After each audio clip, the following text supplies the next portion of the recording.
Hello everyone, welcome to Banusami Kitchen. நாம இன்னைக்கு வரலட்சுமி விரதத்துக்கு ஒரு சூப்பரான ஸ்வீட் ஒரு 20 நிமிஷத்துல எப்படி செய்யலாம் தாங்க பார்க்க போறோம்.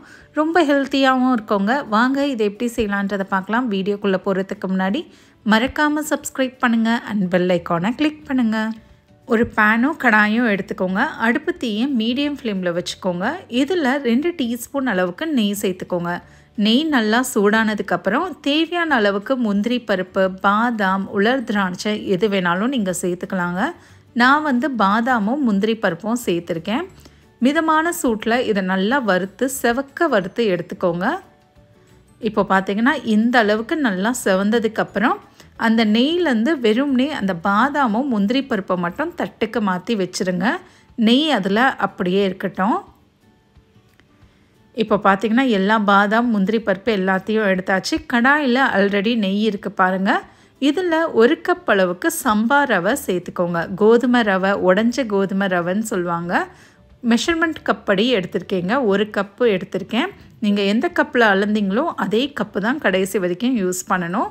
லோ ஃப்ளேமில் வச்சுட்டு இதை 10 நிமிஷம் நல்லா செவக்க வறுத்துக்கோங்க. ரொம்ப இம்பார்ட்டண்ட்டுங்க. மீடியம் ஃப்ளேம் லோ ஃப்ளேமில் வச்சு மாற்றி நீங்கள் 10 நிமிஷம் வறுத்துக்கணும். 10 நிமிஷத்துக்கு அப்புறம் பார்த்தீங்கன்னா இந்த அளவுக்கு நல்லா வறுபட்டுருக்கோங்க. கலரும் சேஞ்ச் ஆகிருக்கும். நான் வந்து குண்டு ரவை எடுத்திருக்கேங்க. நீங்கள் சம்பா ரவை மெலிசாக இருந்தால் அது கூட எடுத்துக்கலாம். நான் இந்த கப்பில் தான் ரவையை அளந்தேன். அதனால் இதே கப்பில் 4 கப் அளவுக்கு சூடான தண்ணி சேர்த்துக்கோங்க. நல்லா தண்ணி கொதிக்கணுங்க. அந்த அளவுக்கு சூடாக இருக்கணும். 1 கப்பு ரவைக்கு 4 கப் அளவுக்கு தண்ணி சேர்த்துக்கோங்க. சேர்த்துட்டு மீடியம் ஃப்ளேம்லேயே வச்சு இதை வந்து 10 நிமிஷம் நாம் வந்து குக் பண்ணணுங்க.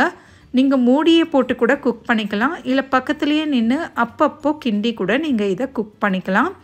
சாதாரண ரவையை விட சம்பா ரவை வந்து வேகிறதுக்கு லேட் ஆகும். ஆனால் இதில் வந்து நிறைய ஃபைபர் இருக்குங்க. அதனால் இதுக்கு ரொம்ப ஹெல்த்தியாகவும் இருக்கும். டயபெட்டிஸ் பேஷண்ட்ஸ்க்கெலாம் கூட நீங்கள் இதை செஞ்சு கொடுக்கலாம். ஆனால் நான் இதில் வந்து சர்க்கரை சேர்த்துருக்கேன். நீங்கள் சர்க்கரைக்கு பதில் வெல்லம் சேர்த்து கூட இதை செய்யலாம். 10 நிமிஷத்துக்கு அப்புறம் பார்த்தீங்கன்னா இந்த அளவுக்கு நல்லா பாருங்கள் பொங்கி வந்திருக்கு பாருங்கள். ஒன்று எடுத்து பார்த்தீங்கன்னா நல்லா வெந்து போயிருக்கணுங்க. சம்பா ரவை வேகிறதுக்கு லேட் ஆகும். ரவை நல்லா வெந்ததுக்கப்புறம் சர்க்கரையும் சேர்த்துக்கோங்க. 1லேருந்து 1.5 கப் அளவுக்கு நான் சர்க்கரை சேர்த்துருக்கேன். நீங்கள் சர்க்கரைக்கு பதில் நாட்டு சர்க்கரை கூட நீங்கள் சேர்த்துக்கலாங்க. வெல்லம் கூட நீங்கள் சேர்த்துக்கலாம். இது கூட தேவையான அளவுக்கு குங்குமப்பூ சேர்த்துக்கோங்க. கொஞ்சமாக ஒரு 1/4 டீஸ்பூன் ஏலக்காய் தூள்.